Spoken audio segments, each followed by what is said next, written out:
Shalom, shalom, shalom, mes chers frères, soyez bénis, que la grâce et la paix du Seigneur soient avec vous. Vous écoutez la voix de votre frère, le serviteur, l'apôtre Jean-Paul Lawson. Je bénis le Seigneur pour ce moment que nous avons encore aujourd'hui, afin de poursuivre notre enseignement sur la démonologie. Et je crois que ces décors vous manquent. Ce décor, vous avez l'habitude de ces décors. Et ces derniers temps, vous m'avez vu avec un décor. Vous dites, mais qu'est-ce qui lui arrive? Il est dans un décor neutre. Oui, parfois, vous me verrez dans les décors neutres afin d'être plus à l'aise pour vous parler, pour partager des enseignements avec vous. Alors, mes chers frères et sœurs, comme vous le voyez, nous allons continuer notre enseignement sur la démonologie. Nous sommes en train de voir comment les démons manipulent la vie des gens, comment les démons détruisent la vie des gens. Nous sommes en train de voir ça en détail. Mais nous allons voir également que nous, enfants, en tant qu'enfants de Dieu, nous ne pouvons pas être comme tout le monde. Nous ne pouvons pas subir les mêmes conséquences que certains êtres humains dans le monde subissent, car nous sommes enfants de Dieu et Dieu est venu dans nos vies pour nous enlever de ces choses, pour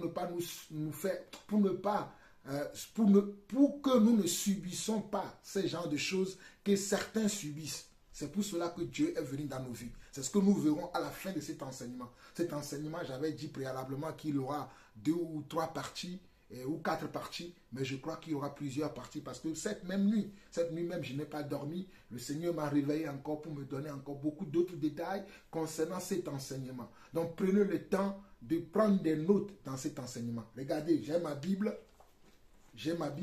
et j'ai aussi mon cahier. Regardez, j'ai aussi mon cahier. Je prends l'habitude de vous montrer ces choses pour que vous puissiez comprendre. J'ai mon cahier et j'ai ma Bible. Et si vous voyez bien, j'ai d'autres papiers dans mon cahier parce que des fois, quand le Seigneur me révèle, il me donne d'autres choses que j'écris. J'écris tout le temps. Il faut que vous preniez cette habitude-là d'écrire vous aussi. Lorsque vous écoutez des enseignements, il faut écrire ce que le Seigneur vous révèle.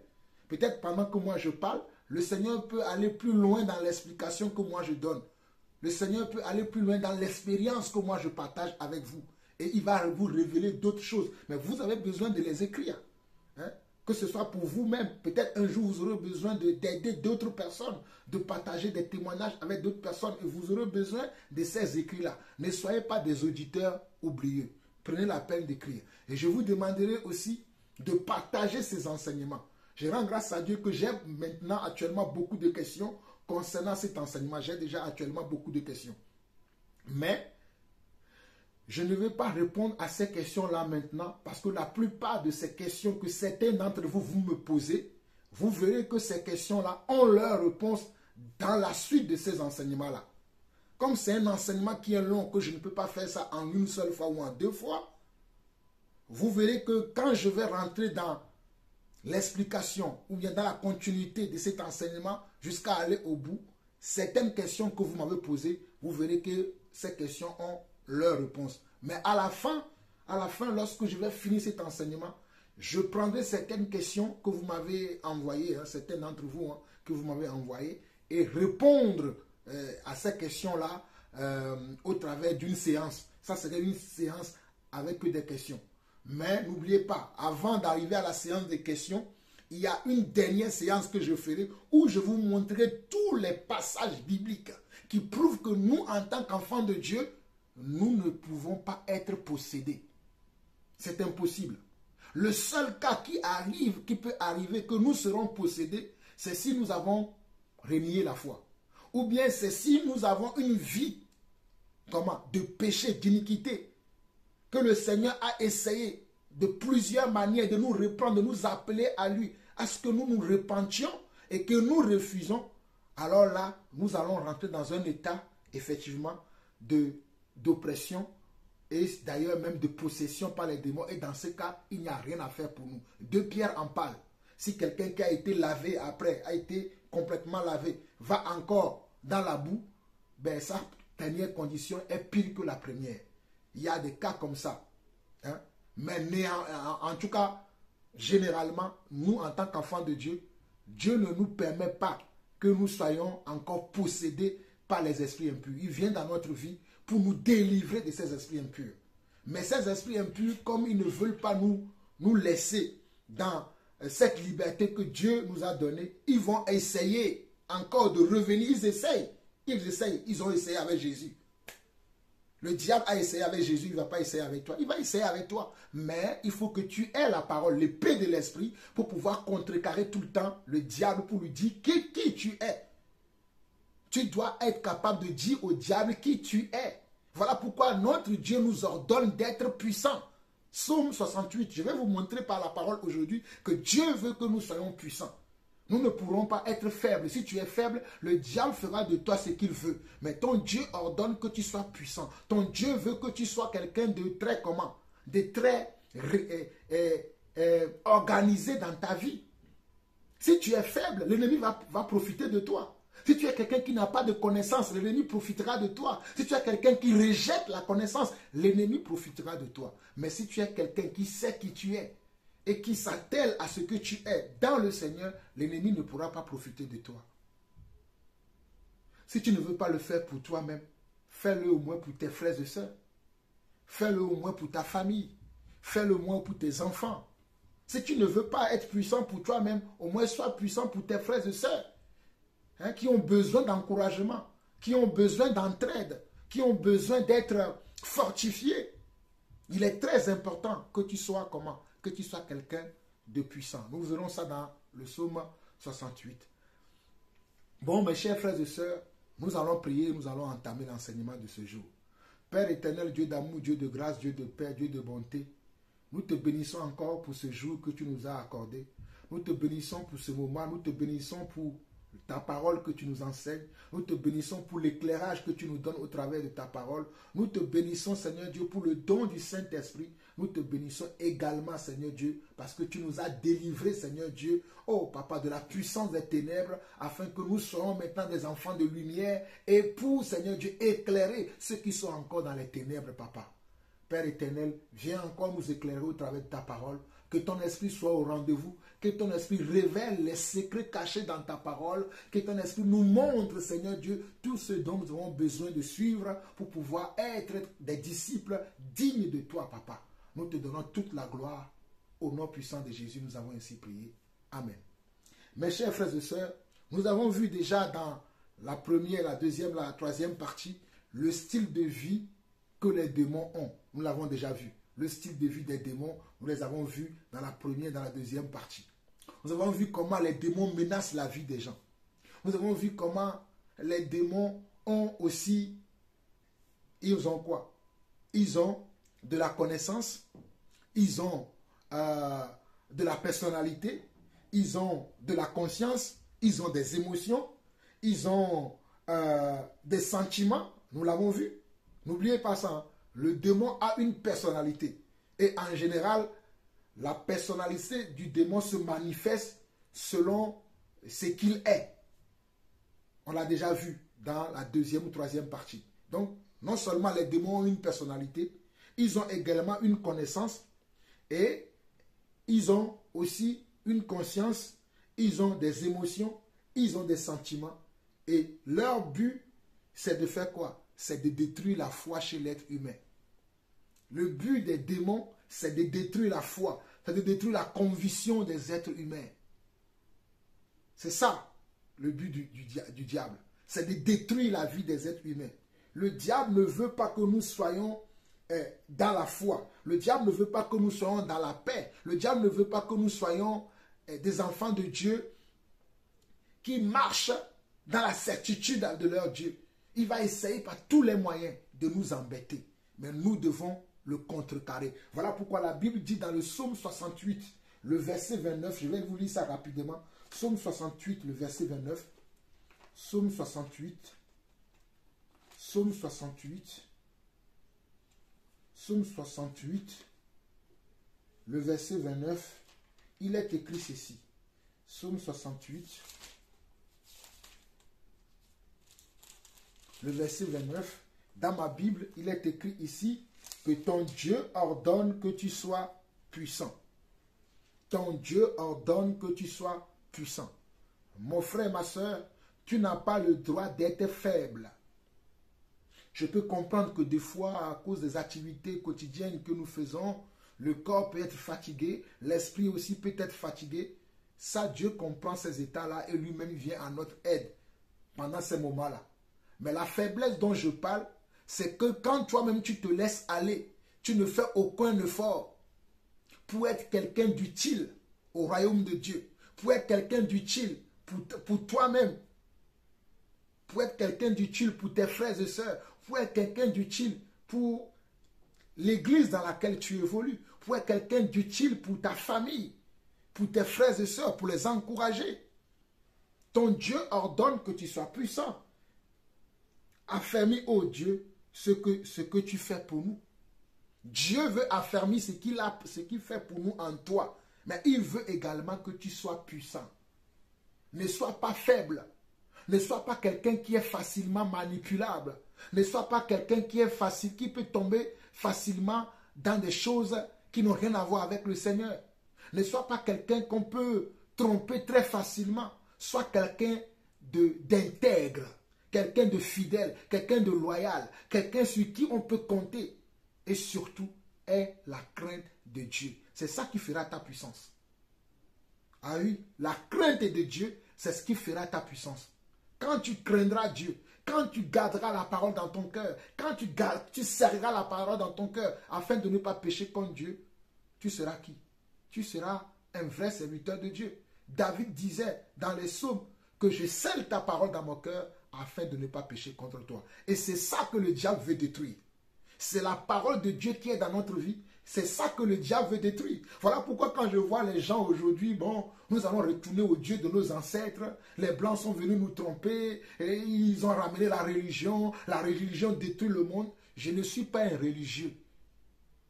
Moi, je ne suis pas un religieux. Je suis quelqu'un qui croit en Dieu. Il y a une différence entre la religion et la foi en Dieu. Même Jésus n'a pas amené une religion. Il a amené la foi en Dieu. Voilà pourquoi moi je vous dis toujours les choses afin que vous puissiez distinguer ce qui est la foi en Dieu que ceux qui sont dans la religion. Je ne suis pas un religieux. Je suis quelqu'un qui a foi en Dieu et qui marche selon la foi que j'ai en Dieu. Cette foi que j'ai en Dieu a mis en moi certaines convictions, certains principes, certaines valeurs. Et je marche en conformité de ces valeurs-là. Et c'est ce que vous aussi vous devez faire. Et arrêtez d'écouter de gauche à droite n'importe quoi. C'est ainsi que vous allez devenir faible. Alors que Dieu, ton Dieu, dit dans le psaume 68, le verset 29, ton Dieu ordonne que tu sois puissant. Mon frère, tu dois être puissant. Ma soeur, tu dois être puissante. Ne sois pas faible. La faiblesse, c'est pourquoi? C'est pour les gens qui n'ont pas Dieu. Mais toi, ton Dieu veut que tu sois puissant, sois fort, sois quelqu'un d'intègre, quelqu'un de fidèle, quelqu'un qui cherche Dieu tout le temps. Alléluia. Amen. Donc, nous avons vu toutes ces choses et je disais tantôt que le diable veut détruire l'harmonie des enfants de Dieu, veut détruire l'harmonie de l'être humain, il veut détruire aussi la foi chez l'être humain. Et qu'est-ce que le diable va faire? Il va créer des mensonges. Le diable va créer des mensonges parce que le diable est le père du mensonge. En lui, il n'y a jamais eu de vérité. Depuis le départ, le diable n'a jamais eu en lui de vérité en lui. Il crée des situations afin de troubler les enfants de Dieu pour venir comment? Pour venir les accuser. La Bible l'appelle aussi l'accusateur de nos frères. Je ne sais pas si vous voyez ça. Lisons un passage très rapidement. Lisons un passage dans Jean 8. Jean 8. Lisons un passage dans Jean 8. Le verset 44. Regardez. Jésus dit aux pharisiens, vous avez pour père le diable et vous voulez accomplir les désirs de votre père. Il a été meurtrier dès le commencement et il ne se tient pas dans la vérité parce qu'il n'y a pas de vérité en lui. Lorsqu'il profère le mensonge, il parle de son propre fond car il est meurtrier et le père du mensonge. Car il est meurtrier et le père du mensonge. Le diable est meurtrier et il est également le père du mensonge. Le diable est un menteur. Et ses enfants sont aussi des menteurs. Ses adeptes, ses comment? ces imitateurs sont également des menteurs. Les démons sont les imitateurs du diable. Les faux frères, les faux pasteurs, les manipulateurs sont aussi comment? Les imitateurs du diable. Et le diable, il va utiliser le mensonge pour venir t'acculer avec des pensées bizarres. Tu n'y arriveras pas. Tu crois que Dieu t'aime? Est-ce que tu crois que Dieu est avec toi? Si Dieu est avec toi, pourquoi tu es dans telle situation? Si Dieu est avec toi, pourquoi tu vis telle chose? Et l'accumulation de toutes ces pensées néfastes qui t'envoient là, vont te faire tellement réfléchir que pendant un moment, tu peux avoir même le mal de tête. Voilà pourquoi même certains sont malades. Oui, oui, oui. Tu vas tellement réfléchir à toutes ces mauvaises pensées, toutes ces mauvaises idées que le diable t'envoie. Tu les encaisses, tu les encaisses. Au bout d'un moment, tu seras acculé et tu vas commencer par avoir une pensée nauséabonde. Et même ça peut te rendre malade. Ça peut te donner de l'anxiété. Ça peut te donner du stress. Ça peut te donner des maux de ventre, des maux de tête. Ça peut même te donner de la tension. Ça peut faire que même tu peux faire un AVC. Il y a certaines maladies dont les gens souffrent. C'est le diable qui est l'auteur de ces choses-là parce que le diable ne veut pas que nous soyons dans la paix. Le diable ne veut pas que nous soyons dans l'harmonie. Il veut détruire notre harmonie personnelle. Il veut détruire nos convictions. Il veut détruire notre foi. Donc il passera tout le temps par te dire, est-ce que c'est vrai? Est-ce que tu peux? Est-ce que ceci? Est-ce que? Et si toi tu continues de nourrir ces est-ce que le diable t'envoie, tu seras tout le temps faible. Et à sa merci. Et parfois, ça peut être des pensées, ça peut être des images, ça peut être... c'est comme du cinéma, même dans ta conscience. Tu vas voir des choses. Dans le sommeil, dans le rêve.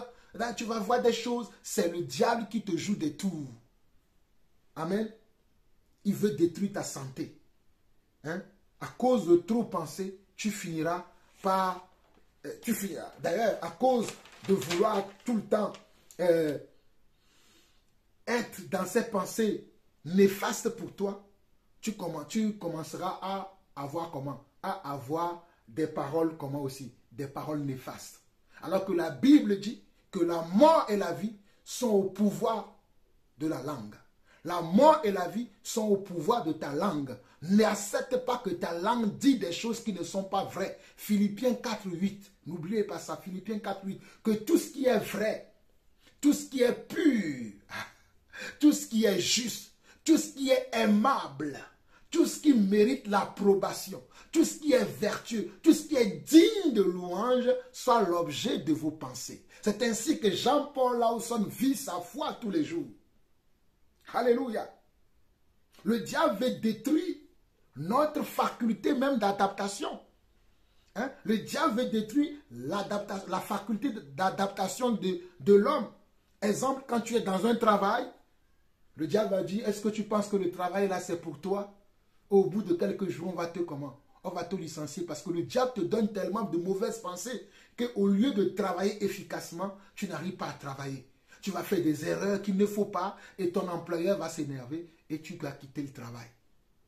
Oh, le mariage, il va te dire, si tu penses que le mariage c'est aussi pour toi, toi là tu vas te marier, toi tu crois que le mariage c'est pour toi, il t'envoie des pensées et finalement tu vas dire, c'est mieux même quand je suis seul. Non, le mariage ce n'est pas pour moi, je vais demeurer seul. C'est faux.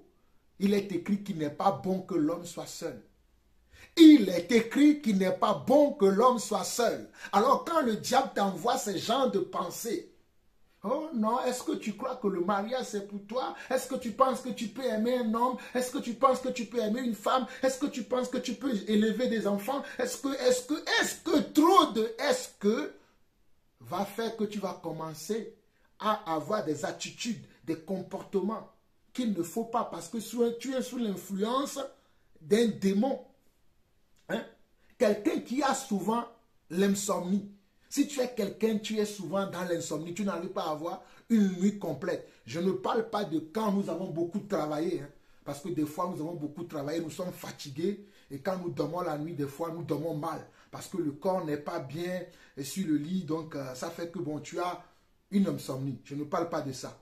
Ou des fois même Dieu te réveille, comme moi cette nuit, Dieu m'a réveillé vers 3 heures, 3 heures et quelques, il m'a dit, prends ta Bible, je veux que tu regardes un peu la parole parce que tu es en train d'enseigner maintenant. Je veux que tu vois certaines choses. Il était en train de me montrer la parole. C'est différent.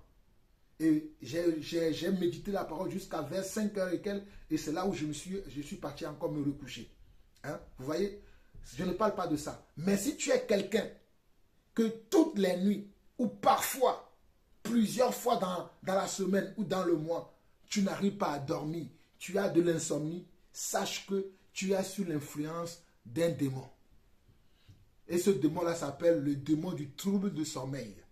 Prends le courage et dis-lui au nom de Jésus, toi démon de trouble de sommeil, au nom de Jésus, je te dégage de ma vie. Au nom de Jésus, je suis un enfant de Dieu. Tu ne peux pas me tromper. Tu ne peux pas m'oppresser. J'ai été délivré et je veux garder cette délivrance jusqu'au bout. Je t'ordonne de quitter ma vie. Je t'ordonne de quitter cette pièce parce que moi, je suis un enfant de Dieu.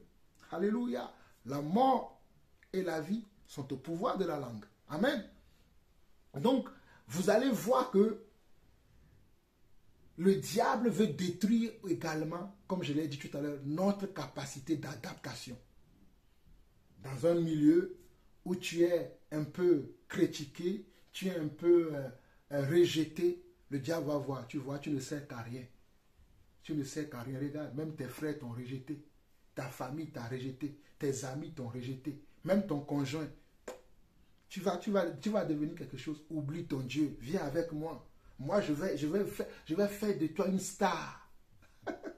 Je vais faire de toi une star. C'est ainsi que les gens sortent de la volonté de Dieu parce que le diable les a acculés par des pensées néfastes. Hein? Le diable, non, il est mauvais. Nous devons refuser cela. Et vous savez, il y a une chose que le diable utilise. Le diable utilise des circonstances pour nous détruire. Le diable va utiliser des circonstances de la vie pour nous détruire. Si tu passes par un moment d'épreuve, c'est un moment de faiblesse. Fais attention quand tu passes par ces moments-là. Je répète encore. Parce que le diable utilise souvent les choses qui se passent extérieurement. Les choses qui se passent extérieurement autour de nous. Ou bien les situations d'épreuve, d'opposition, des déserts. C'est là où le diable va vouloir comment? Va vouloir te cribler. Le Seigneur Jésus même est passé par là. Quand tu passes par des moments, des situations d'épreuve, fais attention à toi. Parce que c'est le moment que le diable aime pour pouvoir acculer l'être humain, pour que l'être humain puisse être comment? Sa proie. Voilà pourquoi dans 1 Pierre 5, le verset 8, je vais relire ça rapidement, nous l'avons déjà vu, mais nous allons le voir rapidement. 1 Pierre 5, le verset 8, il dit quoi? 1 Pierre 5, le verset 8. 1 Pierre 5, le verset 8 dit ceci. Soyez sobres, veillez, votre adversaire le diable rôde comme un lion rugissant, cherchant qui il dévorera. Vous voyez? Le diable, il rôde, il cherche. À tout moment, il cherche. Donc, quand tu trouves une issue, l'issue, c'est quoi? C'est la situation par laquelle tu traverses. Pardonnez-moi. L'épreuve par laquelle tu es en train de traverser. L'épreuve que tu subis là. C'est là l'issue que le diable peut utiliser pour pouvoir t'acculer, pour pouvoir t'accuser, pour pouvoir te dire ça ne sert à rien que tu pries. Regarde, tu pries, mais regarde ta situation. Ça ne sert à rien que tu continues de suivre ce Dieu. Quel est ce Dieu-là que tu suis, mais tu es tout le temps dans les problèmes et il ne t'aide pas. Le diable, il aime les issues. Le diable aime les issues. Regardez, Matthieu chapitre 4. Matthieu chapitre 4. Ou peut-être Luc, on va voir plutôt Luc 4. Luc chapitre 4, regardez. Regardez quelque chose dans Luc chapitre 4. Luc chapitre 4. Luc chapitre 4, le verset 13 dit ceci. Après l'avoir tenté de toutes ses manières, le diable s'éloigna de lui jusqu'au moment favorable. Après avoir tenté le Seigneur, ordonne que ce pain devienne, que ces pierres deviennent du pain. Si tu veux ma gloire, je te donne. Après l'avoir tenté le Seigneur de tout, qu'est-ce qu'il est parti? Il est parti, mais il cherche toujours le moment favorable. Le diable cherchera toujours le moment favorable. Et comme je l'ai dit, les moments favorables pour le diable dans nos vies, ce sont les moments où nous sommes beaucoup dans les questionnements, dans l'inquiétude, dans les qu'en pensera-t-on, les qu'en dira-t-on, les que ferai-je, les comment je vais m'en sortir. Un enfant de Dieu ne doit pas être tout le temps dans ces pensées-là. Il doit faire confiance à son maître, à son Dieu. Parce que le Dieu ne peut pas te sauver, te laisser comme ça mourir. Il est là avec toi, il veut t'amener quelque part. Amen. Donc, le diable va utiliser notre moment de faiblesse pour nous avoir. Le diable peut utiliser aussi ce qui nous attire. Mes chers frères et sœurs, le diable utilise ce qui nous attire pour nous faire sortir de la volonté de Dieu. Le diable utilise ce qui nous attire pour nous faire sortir de la volonté de Dieu. Ça peut être le sexe, ça peut être l'argent, ça peut être la gloire, ça peut être, voilà, le sexe, l'argent, la gloire. Je veux être quelqu'un qui connaît, je sais tout. Hein? Voilà ce que le diable va utiliser. Ce qui nous attire, c'est ce que le diable va utiliser. Ce qui nous attire aussi, le diable peut l'utiliser pour nous amener à faire sa volonté, pour nous amener à faire ce que lui veut. Voilà pourquoi tu dois faire attention à ce qui t'attire. Mon frère, ma soeur, fais attention à ce qui t'attire. Si c'est l'argent qui t'attire, mon ami, le diable est à tes trousses. Si c'est le sexe qui t'attire, le diable est également à tes trousses. Si c'est la gloire qui t'attire, le diable est également à tes trousses. Matthieu 4, verset 1 à 4. Il a tenté le Seigneur de cette manière-là. Il a tenté le Seigneur de cette manière-là. Il a proposé quoi? La gloire. Il lui a proposé aussi quoi? Il a proposé aussi quoi? Le pain. Le pain, ça dit que tu ne dois pas avoir du manque dans ta vie. Mon frère, ma soeur, accepte parfois que tu sois comment? Que tu sois dans la disette. Il y a un temps pour tout. Il y a un temps dans ma propre vie, moi là, je n'ai rien. Et où il y a un temps, j'ai beaucoup de choses. Alléluia. Il y a un temps où parfois les gens ne me bénissent pas. Mais il y a un temps où les gens me bénissent. Moi-même, je suis choqué. Demandez, hein? Dernièrement, j'ai mon frère Patrick et son épouse, ils sont venus me bénir. J'ai été choqué. Je ne m'attendais pas à cela. Mais je rends grâce à Dieu en toutes choses. Il y a un temps pour tout. Il y a un temps pour tout. Dieu bénit ses enfants. Il y a un temps. Quand tu es dans le moment où tu es dans le manque, fais confiance au Dieu Seigneur. Au moment convenable, il te donnera. Hein? Des fois, je suis là comme ça, je reçois les bénédictions de ma soeur Francine, de ma soeur Yonel, de mon frère. Parce que le Seigneur sait à quel moment il va s'occuper de ses enfants, de ses serviteurs, de ses servantes. Mais toi là, ne sois pas dans l'amour, l'amour du gain, la part du gain, la part de la gloire. Je veux être connu, je veux être populaire, je veux être ceci, je veux être cela. C'est ainsi que le diable peut t'avoir. Il y a une histoire dans la Bible qui reflète cela. Allons lire. Ce qui nous attire, c'est ce qui peut nous faire aussi tomber. Allons lire quelque chose dans Marc chapitre 6. Marc chapitre 6 rapidement. Marc chapitre 6.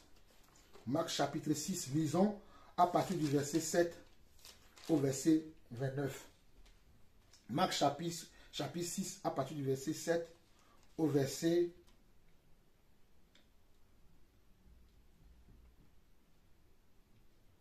29.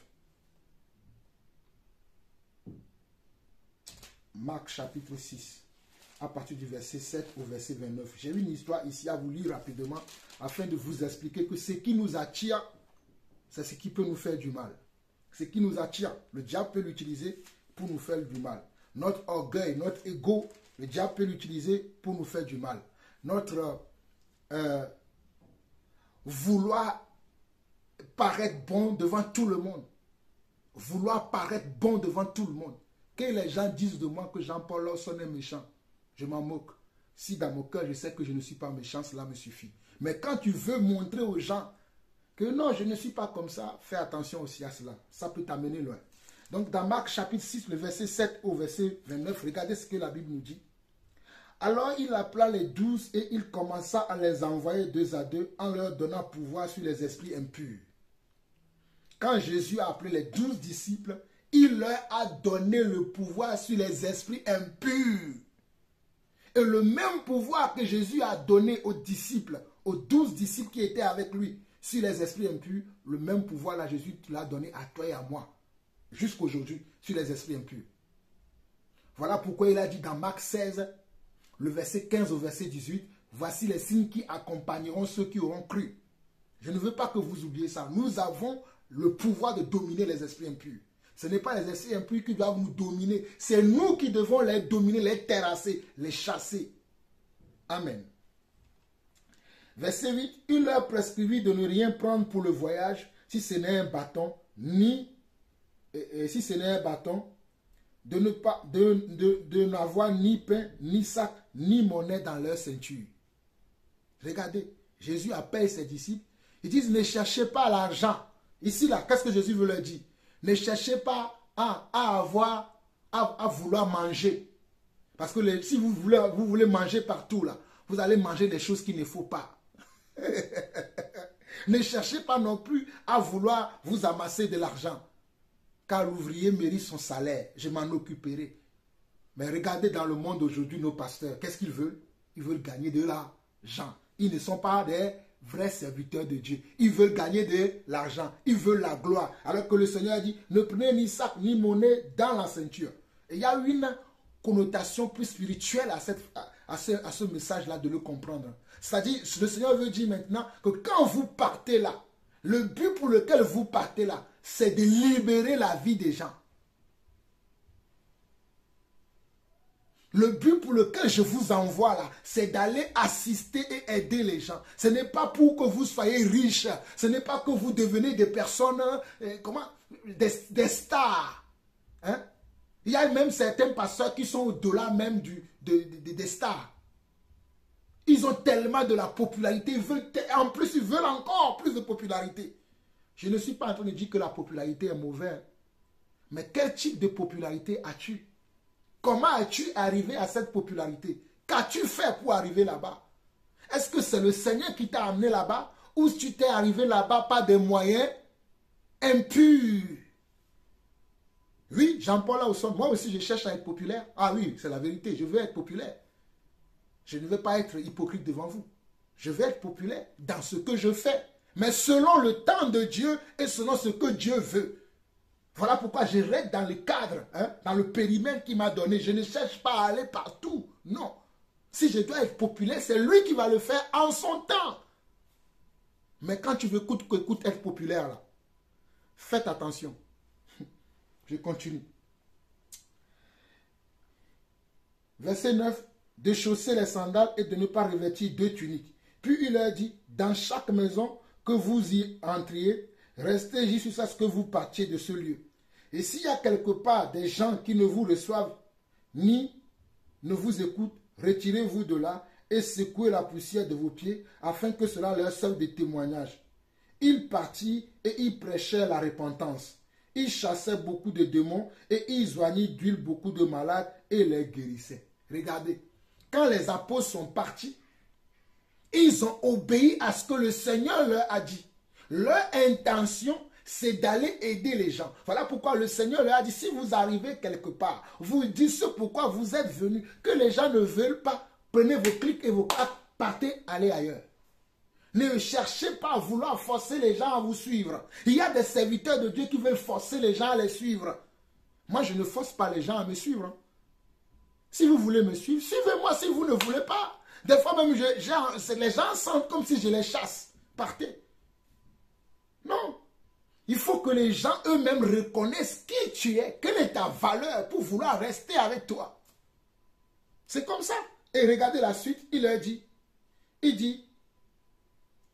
si vous allez quelque part, on ne veut pas, partez. Et regardez ce que les apôtres font. Ils ont chassé beaucoup de démons Ils ont fait quoi? Ils ont chassé beaucoup de démons dans la vie des gens et ils ont opéré beaucoup de miracles. Ils n'ont pas fait ça par cherchant la gloire. Hein. Ils l'ont fait parce que c'est la recommandation que le Seigneur leur a donnée. Et ils ont fait ça dans la simplicité, dans le calme, et ils sont revenus après rendre compte au Seigneur. La suite là, c'est cette suite, la suite de ce passage-là qui concerne vraiment ce que je vous disais tout à l'heure, de faire attention à votre ego. De faire attention à ce qui vous attire. Regardez, lisons la suite, verset 14 au verset 29. Le roi Hérode entendit parler de Jésus dont le nom était devenu célèbre. Vous voyez? Et le nom de Jésus est devenu célèbre malgré lui. C'est comme ça que toi aussi, serviteur de Dieu, tu dois être. Ton nom doit devenir célèbre malgré toi. Ce n'est pas toi qui dois aller faire la publicité dans partout. Hein? Parle de moi ici, parle de moi, parle de... Non, non. Ton nom va devenir populaire malgré toi. En tout cas, c'est ce que moi je crois. Et il dit, Jean-Baptiste est ressuscité des morts et c'est pour cela qu'il se fait par lui des miracles. D'autres disaient, c'est Élie et d'autres disaient, c'est un prophète comme l'un des prophètes. Mais Hérode, en apprenant cela, disait, ce Jean que j'ai fait décapiter, c'est lui qui est ressuscité. Car Hérode lui-même avait fait arrêter Jean et l'avait fait lier en prison à cause d'Hérodias, femme de Philippe, son frère, parce qu'il l'avait épousée. Et que Jean lui disait, il n'était pas permis d'avoir la femme de ton frère. Hérodias était irrité contre Jean. Hérodias était irrité contre Jean et voulait le faire mourir. Mais elle ne le pouvait car Hérode craignait Jean, le connaissant pour homme juste et saint. Regardez, Hérode craignait Jean, il sait que c'est un homme juste et c'est un homme saint. On parle ici de Jean le Baptiste. Ok. Et il le protégeait et après l'avoir entendu, il était souvent perplexe et l'écoutait avec plaisir. Il écoutait souvent Jean avec plaisir. Mais il était perplexe à devenir comment? À devenir disciple. On continue. Cependant, un jour propice arriva, lorsque Hérode, à l'anniversaire de sa naissance, donna un festin assez grand aux chefs militaires et aux principaux de la Galilée. La fille d'Hérodias entra dans la salle, elle dansant, et plut à Hérode et à ses convives. Le roi dit à la jeune fille, demande-moi ce que tu voudras et je te donnerai.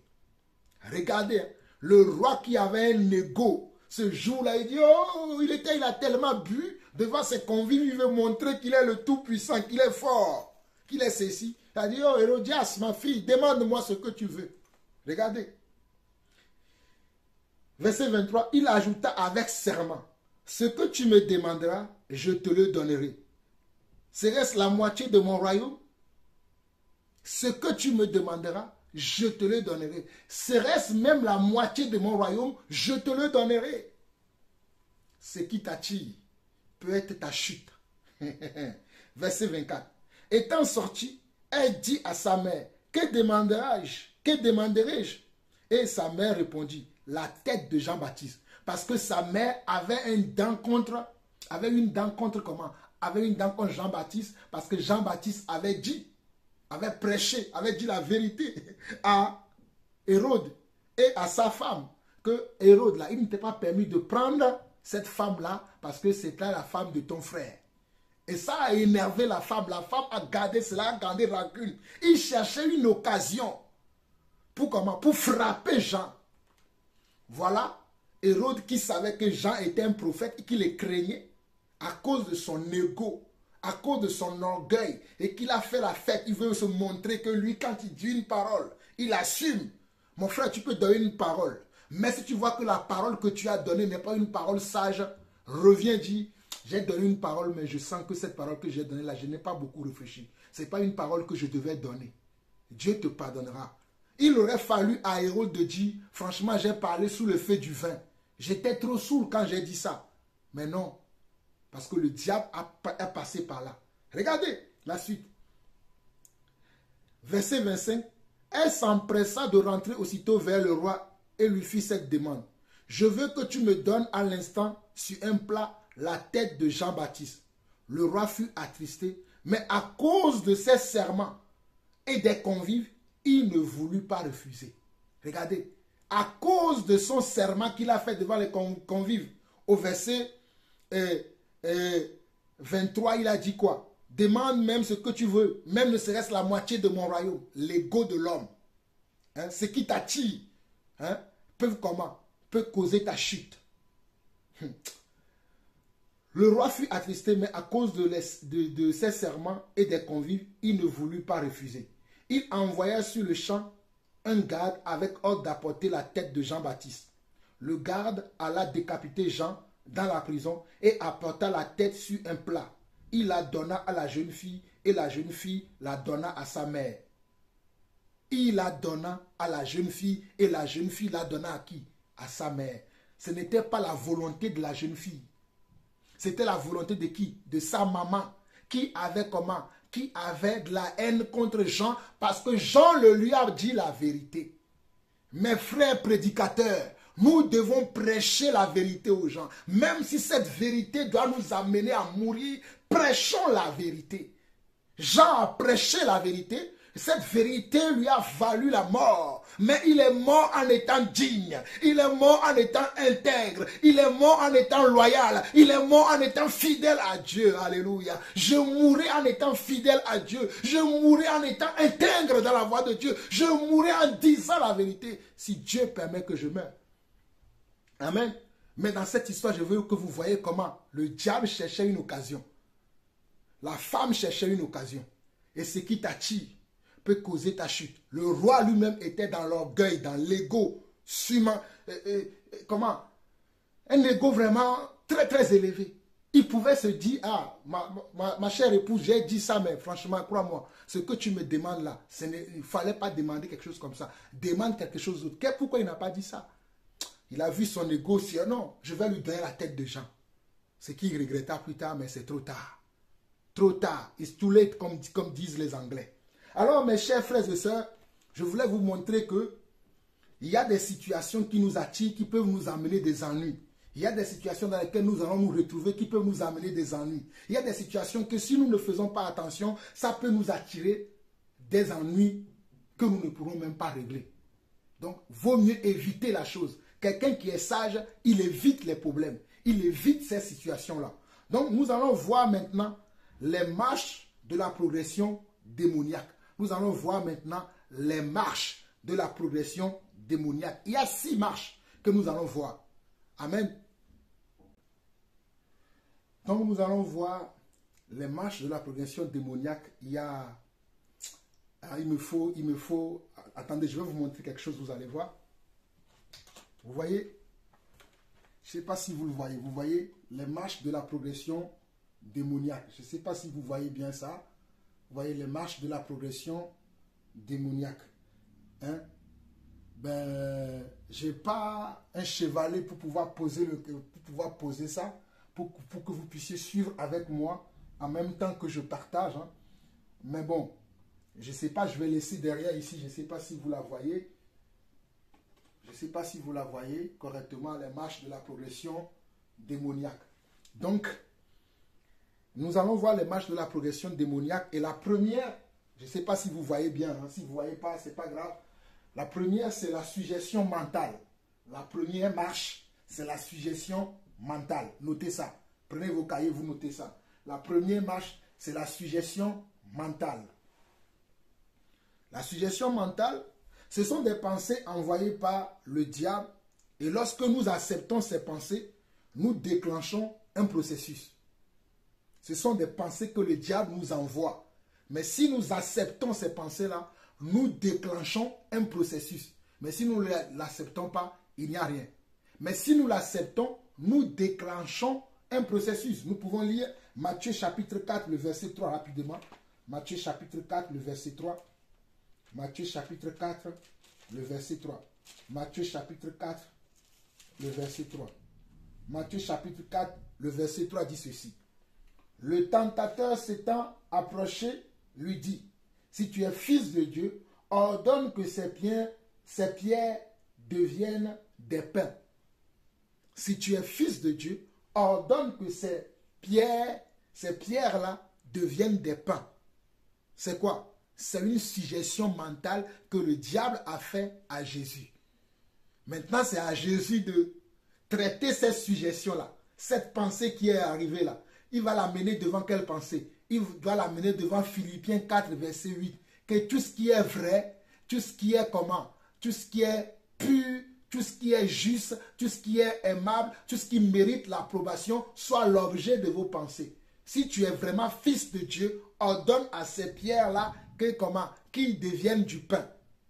Bon, c'est la pensée qui est arrivée. Qu'est-ce que Jésus doit faire? Il doit l'amener dans le scanner de l'Esprit de Dieu, dans le scanner de la parole de Dieu. Oui, qui suis-je? Est-ce que oui, je suis fils de Dieu. Mais est-ce que parce que je suis fils de Dieu, je dois ordonner que la pierre devienne du pain comme ça? Est-ce que c'est ça? C'est pour cela que Dieu m'a donné la puissance, la force? Non. Donc je vais refuser cette pensée et tu refutes la pensée. Donc tu ne déclencheras pas le processus. J'ai dit la suggestion mentale. Hein? Et la suggestion mentale, c'est ce qui va permettre que tu ouvres la porte aux choses que le diable veut faire dans ta vie. Tu ouvres la porte à l'oppression, à ce que le diable veut t'inculquer, hein, t'amener à faire malgré toi. La suggestion mentale, la première marche, hein, de la progression démoniaque, c'est la suggestion mentale. Il te dira, tu n'arriveras pas, tu ne pourras pas, tu ne pourras pas. Toutes les suggestions que le diable va te faire, c'est dans le but de te dire que tu ne pourras pas ou bien de te forcer à faire quelque chose. Ok. Maintenant, il y a la deuxième marche. La deuxième marche, je ne sais pas si vous voyez bien, la deuxième marche. Nous venons de voir la première ici qui est la suggestion mentale. Là, nous sommes sur le deuxième, le pouvoir de séduction. Le deuxième, c'est le pouvoir de séduction. Amen. Donc, dans le pouvoir de séduction, le diable va chercher à te séduire, hein, par ce qui te plaît. C'est pour ça que nous devons faire attention. Hein. Il va vouloir te séduire par ce qui te plaît. Il va te donner l'amour pour les choses qu'il ne faut pas. Le courage et l'audace de faire ce qui est mal, sans être dérangé. Hein. Tu vas avoir de la facilité pour faire des choses qui sont néfastes. Des choses qui ne sont pas justes devant le Seigneur, des choses qui ne sont pas droits, le diable va t'encourager à le faire. Ça, c'est le pouvoir de séduction. Il arrive à te séduire. Il a une certaine capacité à te séduire de telle enseigne que tu puisses faire le mal sans avoir de remords. Tu vas faire du mal, hein, mais tu n'auras pas de remords. Parce qu'il t'a séduit. C'est ça la séduction. La séduction va t'amener à faire des choses qui sont contraires à la volonté de Dieu, mais ta conscience n'est même pas dérangée. Oh, la vie continue, life goes on. Tu continues ta vie. C'est le diable qui fait ça. Ça, c'est la deuxième manche de la progression démoniaque. Et nous pouvons voir Apocalypse 12, verset 9. Apocalypse 12, verset 9, rapidement. Apocalypse 12, verset 9. Apocalypse 12, verset 9. Apocalypse 12, verset 9 dit quoi? Apocalypse 12, verset 9 dit: et il fut précipité, le grand dragon, le serpent ancien, appelé le diable et Satan, celui qui séduit toute la terre, il fut précipité sur la terre et ses anges furent précipités avec lui. Je vous ai dit déjà ça. Hein? Et ses anges furent précipités avec lui. Je vous l'ai dit dès le début de l'enseignement que lorsque le diable a été chassé du ciel, il n'a pas été chassé seul. Il a été chassé avec ceux qui travaillaient avec lui, c'est-à-dire les anges et les archanges déchus. Regardez, Apocalypse 12, verset 9. Il fut précipité, le grand dragon, le serpent ancien, appelé le diable. Le serpent ancien, appelé le diable. Le serpent ancien, appelé comment? Le diable. Celui qui séduit toute la terre. C'est lui qui séduit toute la terre. Et le diable séduit toute la terre. Les personnes politiques, les artistes chrétiens et les artistes mondains, les pasteurs, les apôtres, les prophètes, les évangélistes, les chantres, tout le monde entier aujourd'hui, si tu ne fais pas attention là, tu seras séduit par le diable. Tu seras séduit par le diable. Tu vas faire le mal sans avoir aucun remords.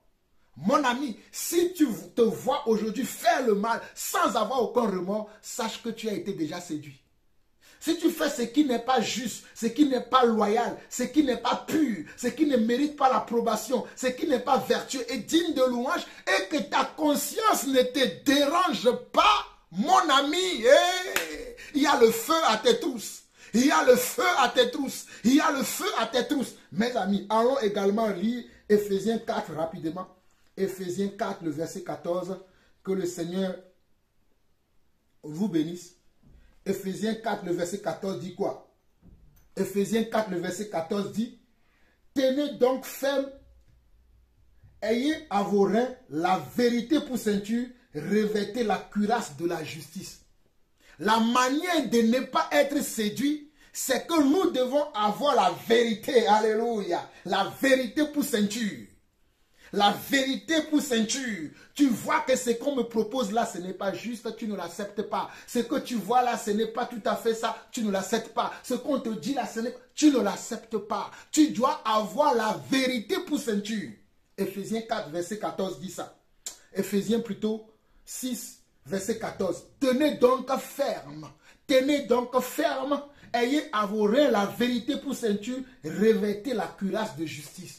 La cuirasse de justice veut dire tout ce que tu dois chercher, il faut que ce que je fais là soit juste. Tu es déjà dans la vérité, c'est bien. Mais il faut que ce que tu veux accomplir aussi soit quelque chose de juste. Sinon, tu seras séduit. Tu seras séduit. Aujourd'hui, là, les gens sont facilement séduisables par les faux miracles. Les faux miracles. Apocalypse 13. Les faux miracles. Les faux miracles. Jean-Paul n'est pas séduit par les faux miracles. Apocalypse 13, verset 14. Apocalypse 13, verset 14 dit quoi? Apocalypse 13, verset 14. Apocalypse 13, verset 14 dit ceci. Et elle séduisit, regardez, et elle séduisit les habitants de la terre par les prodiges qui lui étaient donnés d'opérer en présence de la bête, disant aux habitants de la terre de faire une image de la bête qui avait été blessée par l'épée et qui vivait. Verset 15, et il lui fut donné d'animer l'image de la bête afin que l'image de la bête parle et qu'elle fasse que tous ceux qui n'adoraient pas l'image de la bête soient tués.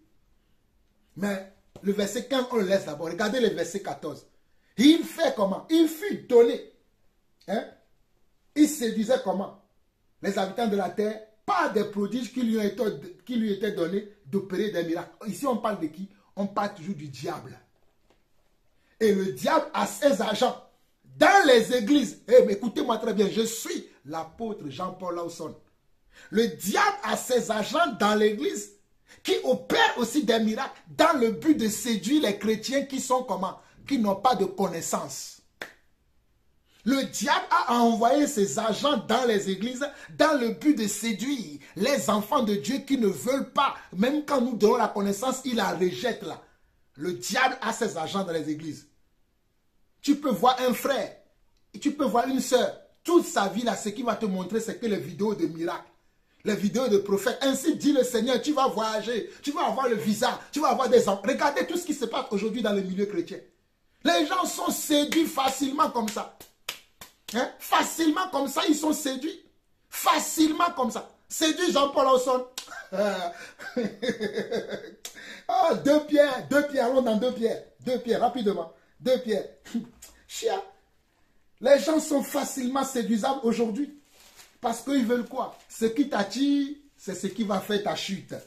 Si c'est le miracle qui t'attire, c'est avec le faux miracle qu'on va t'attirer. Si c'est la gloire qui t'attire, c'est avec de fausses gloires qu'on va t'attirer.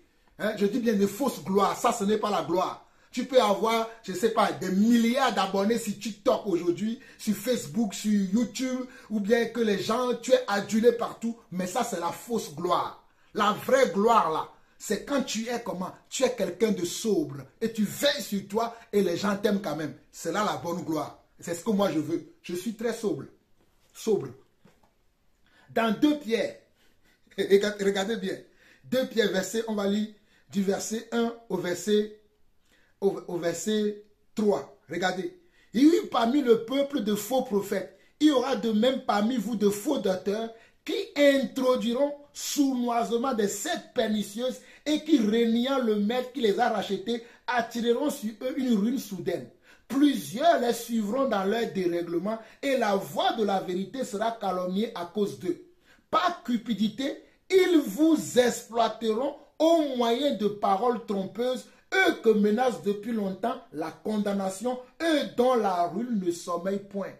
Par quoi? Par cupidité. Par quoi? Par cupidité. Ils vous exploiteront au moyen de paroles trompeuses.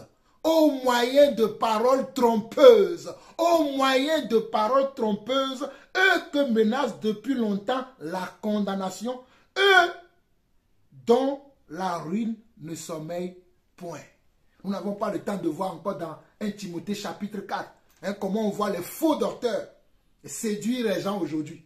Dans 2 Timothée chapitre 3, on voit aussi les faux docteurs. Aujourd'hui, là, les gens veulent s'adonner. Lisons rapidement ça. 2 Timothée. 2 Timothée. Alléluia. Que le Seigneur bénisse sa parole. 2 Timothée. Lisons rapidement ça.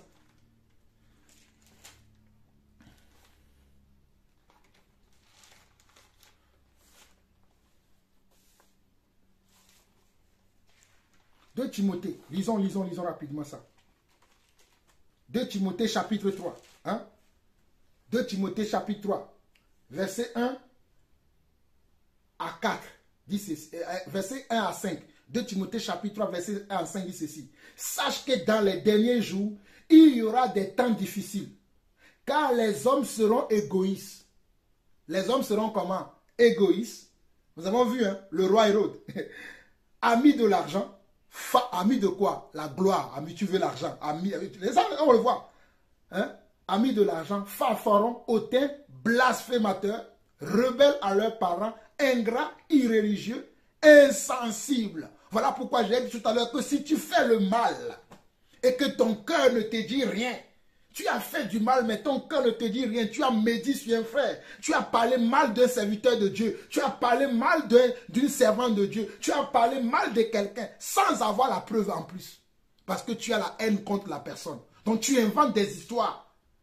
Tu inventes des histoires. Oh non, c'est un voleur de dîmes. Moi, j'ai volé ta dîme. Oh, c'est quelqu'un qui demande l'argent. Moi, je t'ai demandé l'argent. J'ai confiance au Dieu qui m'a appelé. Il me soutient. Même si parfois je reconnais que c'est difficile. Mais Dieu m'aide. Alléluia. Et je rends grâce à Dieu que Dieu m'a donné des frères et sœurs qui m'aident dans l'œuvre de Dieu. Mais je ne vais pas inventer des tissus d'histoire pour escroquer les enfants de Dieu. Oh, il faut payer la lumière, il faut payer le bâtiment, il faut payer les salles, il faut ceci. Et c'est toi qui... Tu es plus riche que les membres de ton église. Les gens sont pauvres, ça ne te dit rien. Parce que tu as tout ce que tu veux, c'est l'argent. Oh, donnez, notre église sera la meilleure église en beauté. La beauté dont Dieu veut là, c'est la beauté de l'âme. Ce n'est pas la beauté des 4 murs. Vous pouvez avoir la plus belle église du monde et être comment? Misérable devant Dieu. Franchement. Insensible, déloyaux, calomniateur, intempérant, cruel, ennemi des gens de bien, traître, emporté, enflé d'orgueil, aimant le plaisir plus que Dieu. Aimant le plaisir plus que Dieu, ayant l'apparence de la piété, mais régnant ce qui en fait la force, éloigne-toi de ces hommes-là. Ils ont l'apparence de la piété. Ils font de longues prières. Ils font de longues prières. Ils ont de bons matériels pour même prêcher l'évangile. De plus beaux matériels que moi. Les gens les écoutent partout. Tu ouvres ton téléphone, c'est ces messages que tu reçois. Mais ce sont des séducteurs. Éloignez-vous de ces gens-là. Ils ont vendu leur âme déjà au diable. Ils sont déjà dans le processus de possession. Et leur fin, c'est la ruine éternelle. Mes chers frères et sœurs, il y a beaucoup de gens qui sont dans cette situation-là. Le pouvoir de séduction. Le pouvoir de séduction est quelque chose que les esprits malins aussi utilisent pour pouvoir posséder quelqu'un. Parce que si la personne arrive à te séduire et que tu es entre ses mains maintenant, il pourra t'envoyer faire ce qu'il veut de toi. Voilà pourquoi beaucoup de serviteurs de Dieu aujourd'hui ne sont plus comme ils étaient auparavant. Ils ont bien commencé, mais regardez ce qu'ils font aujourd'hui. C'est pour cela que je disais tantôt, ou bien je disais dans les parties précédentes, que le commencement là, ce n'est pas ce qui est important, mais comment est-ce que tu finis? Quelles sont les propositions que tu reçois? Est-ce que tu les rejettes ou tu les acceptes? Oh mes amis, croyez-moi, je reçois souvent beaucoup de propositions. Je reçois souvent, mes chers frères, ce n'est pas de l'orgueil, la connaissance et la sagesse que j'ai. Si je ne craignais pas Dieu, je serais pareil comme ces serviteurs de Dieu là. Ce n'est pas de l'orgueil. Ceux qui me connaissent, vous devez le savoir. La connaissance de l'écriture que j'ai là, si je peux, je ferai comme les autres. Mais moi, je suis un choisi et un élu de Dieu. Je suis un choisi et un élu de Dieu. Toi, mon frère qui m'écoute, toi, ma sœur qui m'écoute, tu es un choisi et un élu de Dieu. Nous allons voir la troisième partie, la troisième marche. Ah, c'est dommage, hein? Je vais m'équiper. Hein? La troisième marche, c'est quoi? L'emprise sur les pensées. J'espère que vous lisez. Hein? L'emprise sur les pensées. Amen. Je vais acheter un chevalet pour pouvoir écrire prochainement parce que nous sommes maintenant à l'école. À l'école, vous pouvez prendre une note. Amen. Donc, il y a l'emprise sur les pensées. C'est la troisième marche. Le diable va marteler souvent des pensées dans notre tête. Il va nous faire des suggestions. Voilà, le mot approprié. Le diable va nous faire des suggestions. Mais quel est le traitement que nous allons faire de ces suggestions-là? Amen. Le diable va faire des suggestions. Suggestions mentales. Hein? Pouvoir de suggestion. Le pouvoir de suggestion va avoir une emprise sur tes pensées jusqu'à ce que tu commettes une action ou bien que tu commettes un acte. Un acte qu'après tu vas regretter. Il t'injecte une suggestion mentale. Hein? Il t'injecte comment? Une suggestion mentale. Si tu l'acceptes, il va avoir une emprise sur toi maintenant. Et cette emprise-là va t'amener maintenant à faire de n'importe quoi. Nous avons l'exemple dans Genèse chapitre 3. Allons-y rapidement. Genèse chapitre 3. Genèse chapitre 3. Genèse chapitre 3. Nous bénissons le Seigneur pour sa parole.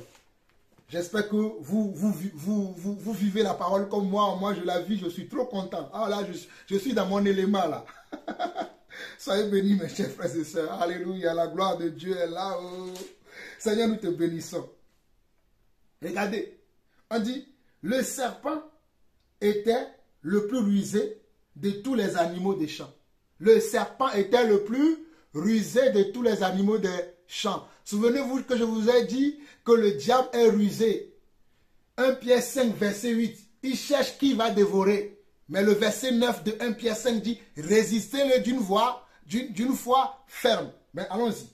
Les animaux des champs que l'Éternel Dieu avait fait. Il a dit à la femme, Dieu a-t-il réellement dit, vous ne mangerez pas de tous les arbres du jardin? Voici la suggestion que le diable a fait à la femme, Ève, qui était l'épouse de Adam, notre grand-père. Il lui a dit, Dieu a-t-il réellement dit, suggestion mentale? Dieu a-t-il réellement dit suggestion mentale? Dieu a-t-il réellement dit suggestion mentale? Ok. Verset 2. La femme répondit au serpent, nous mangeons du fruit des arbres du jardin, mais quant au fruit de l'arbre qui est au milieu du jardin, Dieu a dit, vous n'en mangerez point et vous n'y toucherez point de peur que vous ne mouriez. Alors le serpent dit à la femme, vous ne mourrez point, mais Dieu sait que le jour où vous en mangerez, vos yeux s'ouvriront et que vous serez comme Dieu, connaissant le bien et le mal. La femme vit que l'arbre était bon à manger et agréable à la vue et qu'il était précieux pour ouvrir l'intelligence. Elle prit de son fruit et en mangeant, elle en donna aussi à son mari qui était auprès d'elle et il en mangea. Elle mangea et elle donna aussi à son mari qui en mangea. Voilà pourquoi on vous dit que les mauvaises compagnies corrompent les bonnes mœurs. Alléluia. Tu dois faire attention à la suggestion que le diable t'envoie, aux pensées que le diable t'envoie, aux propositions que le diable te fait. Tu ne dois pas accepter tout. Ève ici a accepté. Quand Jésus, nous avons vu dans Matthieu chapitre 4, Matthieu chapitre 4, 3, quand le diable a envoyé la pensée à Jésus, qu'est-ce que Jésus a fait? Jésus a confronté la pensée avec la parole de Dieu. C'est ce qui a manqué ici à Ève. Ève n'a pas confronté la parole avec la pensée de Dieu et cela est normal. Vous savez pourquoi le diable n'est pas passé par l'homme, il est passé par la femme? Parce que Ève n'était pas là quand Dieu avait donné tous ses commandements à l'homme. Ève était là, il était à l'intérieur de l'homme à ce moment-là. Mais il n'a pas prêté attention à tout ce que Dieu a dit. Je vais dire comme ça. Et quand le diable est venu mélanger la parole, elle n'a pas eu la présence d'esprit pour dire, au fait, ce n'est pas la pensée que Dieu nous a dit. Dieu nous a dit dès le départ que vous toucherez tous les arbres du jardin. Mais celui-là, vous ne toucherez pas. Hein? Vous ne toucherez pas. Vous ne mangerez pas plutôt. Pas toucher, vous ne mangerez pas. Vous pouvez manger l'arbre, c'est ce que Dieu leur a dit. Vous voyez? Mais elle s'est laissée aller. Et une fois qu'elle a mangé le fruit, elle a vu, vous voyez, le pouvoir de la suggestion. Le pouvoir de la suggestion. Hein? Le serpent a commencé à qualifier le fruit devant lui, devant elle. Elle aussi, elle a vu, le fruit est beau, hein? Elle est ceci. Hein? C'est comme ça que l'ennemi arrive à vous avoir. Nous sommes en train de voir la marche de progression démoniaque. Et nous sommes sur la partie 3. La partie 1, nous avons vu quoi? Suggestion mentale. La partie 2, nous avons vu pouvoir de séduction. La partie 3, nous sommes sur l'emprise des pensées. Sur l'emprise des pensées. Et c'est ainsi que Ève a mangé le fruit. Et comment? Elle a succombé. Elle en a donné aussi à son mari. Souvenez-vous également de Judas Iscariote. Hein? Judas Iscariote, qui était un serviteur de Dieu. Il était un serviteur de Dieu. Il était parmi les apôtres. Il mangeait avec Jésus. Il marchait avec Jésus. Il mangeait avec Jésus. Mais il avait quoi? Il avait été séduit. Il avait déjà l'amour de l'argent. Il a déjà quoi? Lui, il avait déjà l'amour de l'argent. Une pensée lui était déjà venue qu'il n'a pas rejetée. Tu sais, lui là, regardez Judas, une pensée lui était déjà venue. Oh, tu peux vendre Jésus, hein? Tu peux le vendre et prendre un peu d'argent. La pensée lui est venue, il n'a pas rejeté. Voilà pourquoi le diable, quand le diable lui a fait la proposition, il a accepté. Ah, vous ne me croyez pas, allons dans Jean chapitre 13. Allons dans Jean chapitre 13. Allons dans Jean chapitre 13 rapidement. Jean chapitre 13. Jean chapitre 13, le verset 2.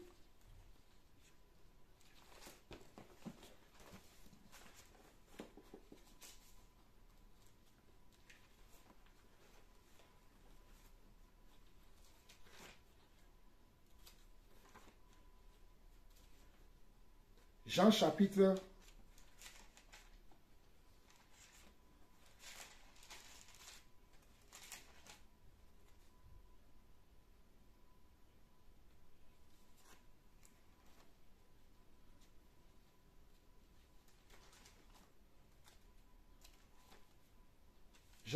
13. Jean chapitre 13, le verset 2. Regardez, Jean chapitre 13, le verset 2 dit, pendant le souper, alors que le diable avait déjà mis dans le cœur de Judas Iscariote, fils de Simon, les desseins de les livrer.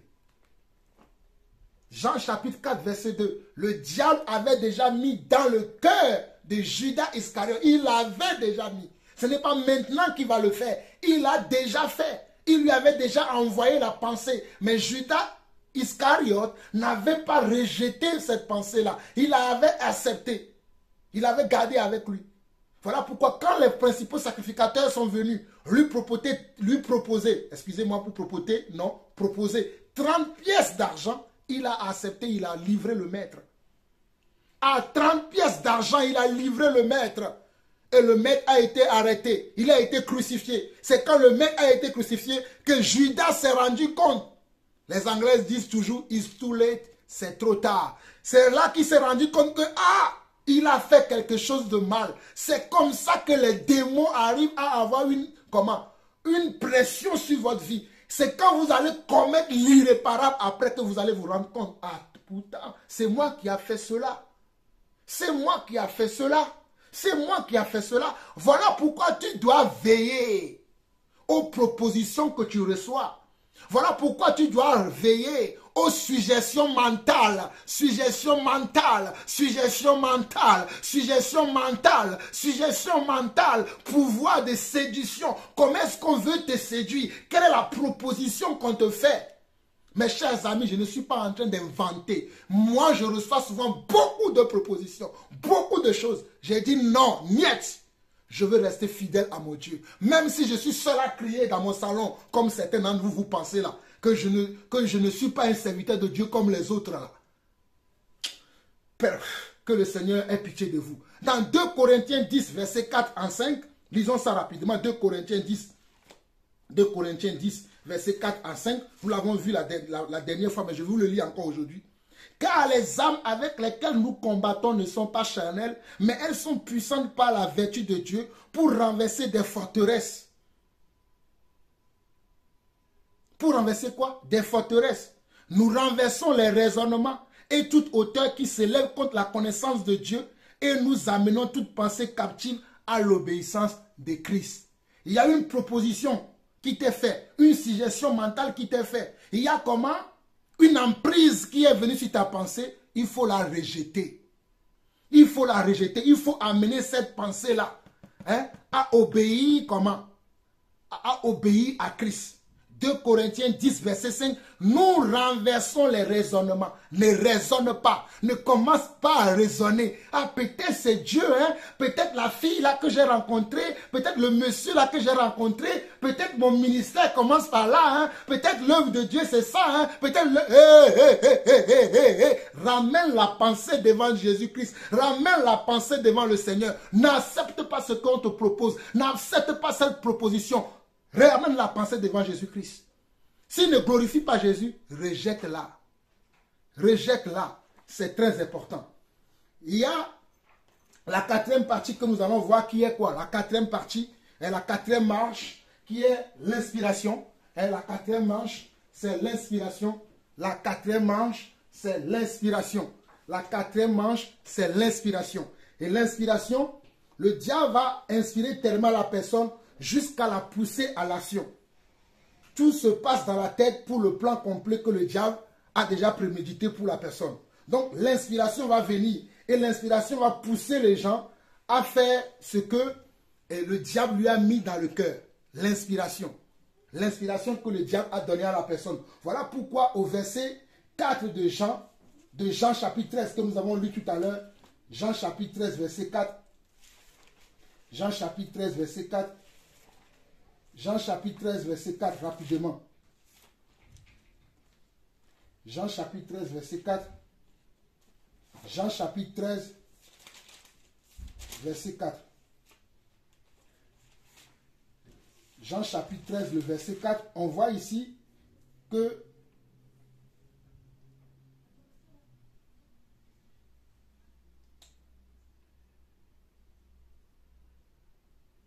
Jean 13, verset 4 dit ceci. On peut lire même à partir du verset 2.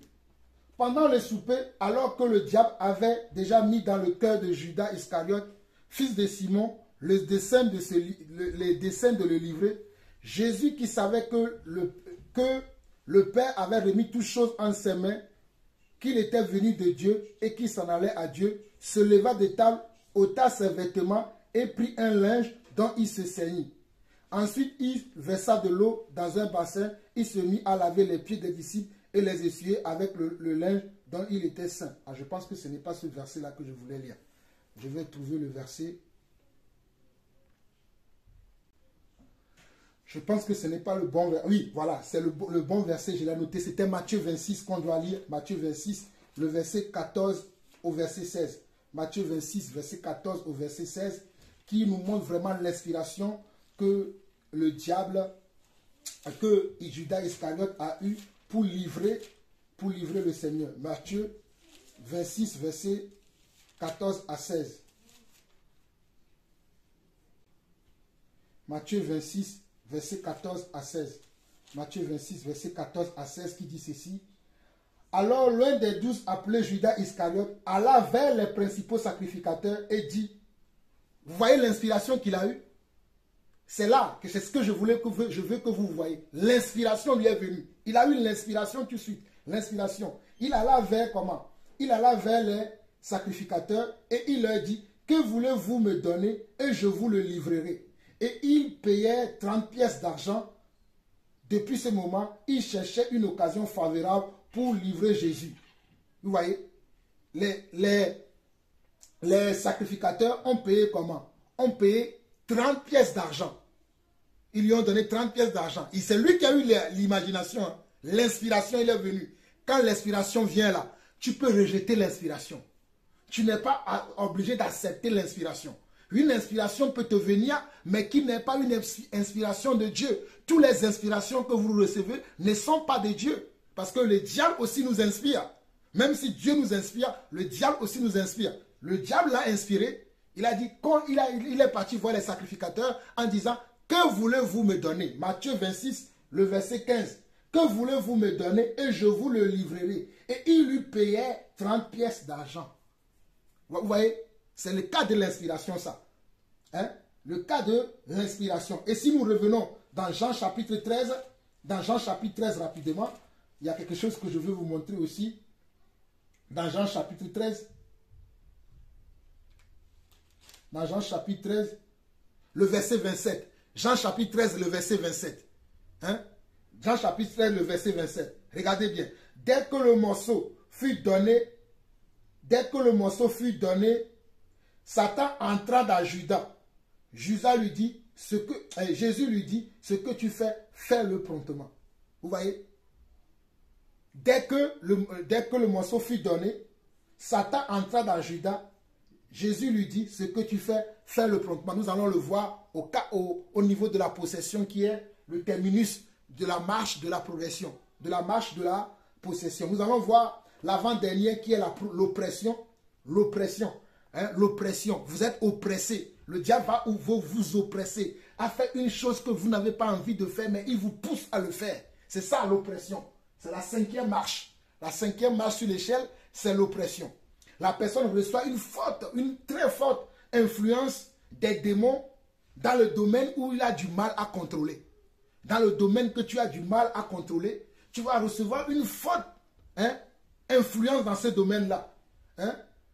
Tu vas commettre une action malgré toi. C'est comme si tu es dans un lien. Hein? Soit tu vas refuser l'oppression, soit tu vas te laisser aller. Et tu vas faire ce que tu n'as pas envie de faire. Parce que tu as une forte pression qui vient sur toi. C'est comme si tu as une forte pression qui vient sur toi, qui ne te libère pas. Tu es là, la pensée là, elle est là tout le temps. Vole, vole, vole, vole, vole. Il faut rejeter la pensée. C'est ça l'oppression. La pensée t'oppresse. C'est comme tu te sens oppressé. Ça a une forte influence que tu reçois comme ça là. Et il y a beaucoup de choses qui circulent dans ta tête. Tu peux, va faire ceci. C'est comme ce que nous venons de voir Judas tout à l'heure là. C'est la même chose. C'est la même chose. Tu reçois ça. Va faire, fais. Et si tu n'es pas quelqu'un qui sait te contrôler, tu vas te laisser aller. Soit tu te libères de cette oppression, soit tu laisses le diable qui te pousse à l'étape suivante, l'étape qui est la dernière étape, qui est l'étape de la possession. L'étape de la possession. C'est-à-dire l'oppression, la pensée vient. Fais cela, fais ceci, fais cela, fais ceci, fais cela, va faire ceci, va tuer, va mentir, va faire... La pensée vient tout le temps, tout le temps, tout le temps. Si tu ne la rejettes pas, elle te pousse à l'action et tu viens à l'étape de la possession, l'étape à laquelle nous finissons aujourd'hui. L'étape de la possession. Hein? L'étape de la possession, c'est ce que nous avons vu tout à l'heure dans Jean 13, le verset 27. Dans Jean 13, le verset 27, dès que le morceau, quel morceau? Ils étaient à table en train de manger avec Jésus. Mais dès que le morceau, le Jésus a donné le pain, il dit mangez cela. Le diable entra dans qui? Il entra en Judas. On dit, dès que le morceau fut donné, Jean 13, verset 27, dès que le morceau fut donné, Satan entra dans Judas. Jésus lui dit, ce que tu fais, fais-le promptement.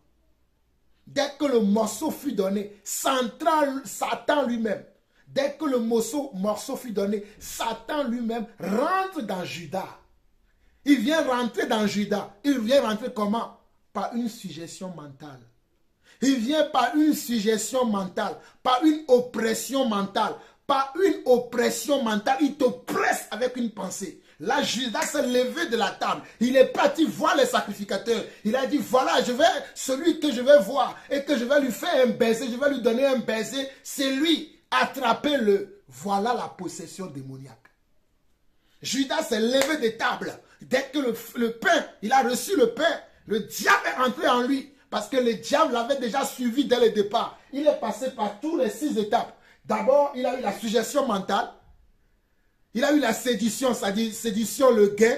Et l'emprise sur les pensées. L'emprise est venue sur ses pensées. Et l'inspiration, il a eu l'inspiration. Qu'est-ce que je vais faire? L'inspiration, je vais proposer, je vais demander qu'est-ce qu'il me donne. S'il me donne quelque chose, je vais pouvoir le livrer. Bon, ils lui ont donné. Après, quand ils lui ont donné, il avait déjà reçu les 30 pièces d'argent avant de venir s'asseoir au pied du Seigneur et manger à la même table avec le Seigneur. Le diable avait déjà reçu Judas avait déjà reçu les 30 pièces d'argent. Il avait déjà les 30 pièces d'argent. Mais il est venu s'asseoir comme si de rien n'était. Sa conscience ne les dérangeait pas. Voilà pourquoi il dit, quand tu fais le mal et ton corps n'est pas dérangé, mon ami, le diable est à tes trousses. L'enfer est sous tes pieds. Quand tu fais le mal et que tu n'es pas dérangé, le diable est sous tes pieds. Et ensuite, quand il a reçu le morceau, Satan maintenant, possession, terminus. Possession. Terminus, ça c'est la possession, terminus maintenant, c'est le terminus. Il dit, maintenant, va. Il est entré en lui. Il est parti revoir les sacrificateurs pour leur dire, celui que je vais embrasser là, c'est celui-là que vous devez attraper. C'est ainsi qu'il a livré le Seigneur. Nous avons vu la marche de progression, démoniaque aussi aujourd'hui. Il est déjà 1h20. Je reviendrai dessus rapidement dans la 5e partie pour citer encore les marches vite fait, afin que vous puissiez maîtriser ce sujet. Que le Seigneur vous bénisse. C'était avec joie, avec plaisir que j'ai partagé ce moment avec vous, en étant toujours inspiré par le Seigneur. Que le Seigneur continue à nous émonder ensemble. Je vous aime mes frères. Que la main du Seigneur soit sur chacun d'entre vous. Soyez bénis. Shalom, shalom et shalom encore.